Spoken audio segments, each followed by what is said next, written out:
قصيدة للشاعر حسين بن مهدي بن محمد السعد الحبابي، للشيخ علي بن سعيد بن وليمة اليزيدي، أداء مسعود السريعي.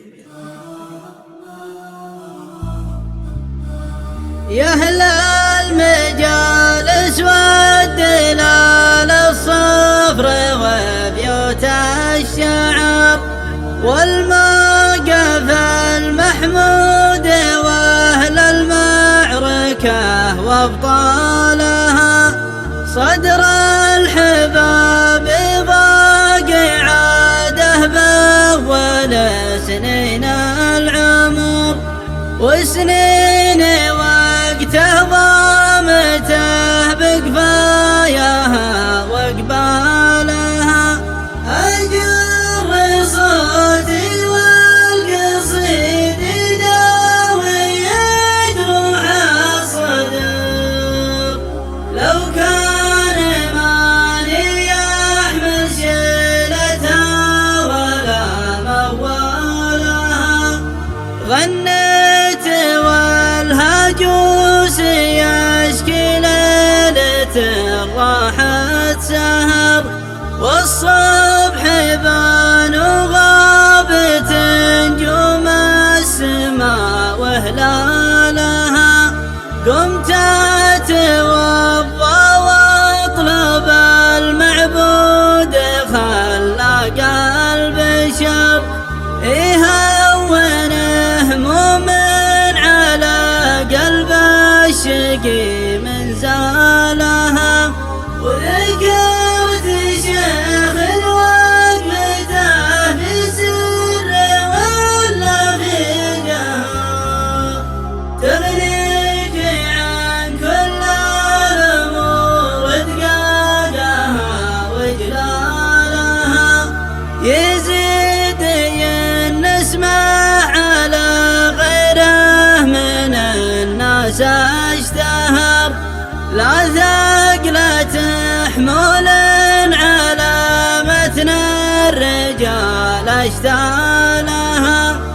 شيخ ينوم سلابته في بر ولا في بحر، على السري كلك حطاني يفتخر بافعالها.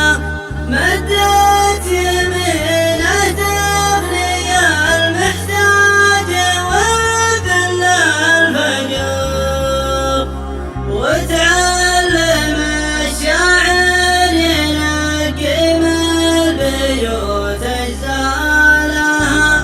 ذكرت بور الدان وبيوت القصايد تنهمر، والصدر كأنه جمرة الغليون عند اشعالها. من اللي يلوم اللي قضى دنياه في ضيم وقهر، يكبر ودنياه تزايد حملها وثقالها.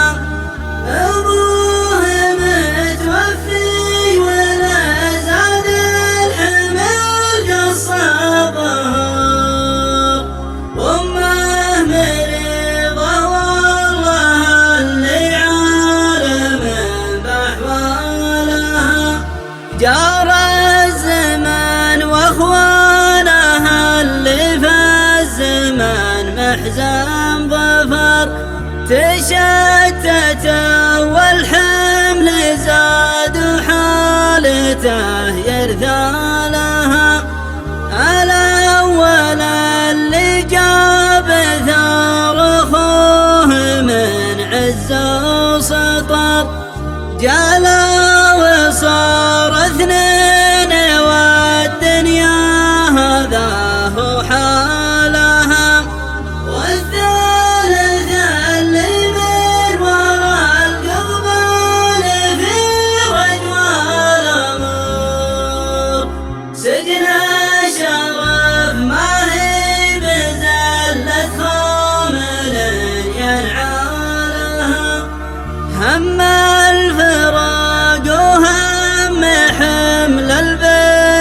وظروف القدر ما ترحم اللي وقفته يفخر بها من طالها.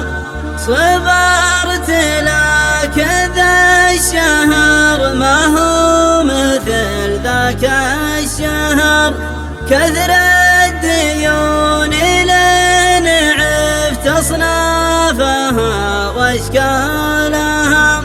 لكن على الله الأمر وإليه تصرف الأمور، ما يخلي من أهل الفعول اللي كريم فعلها.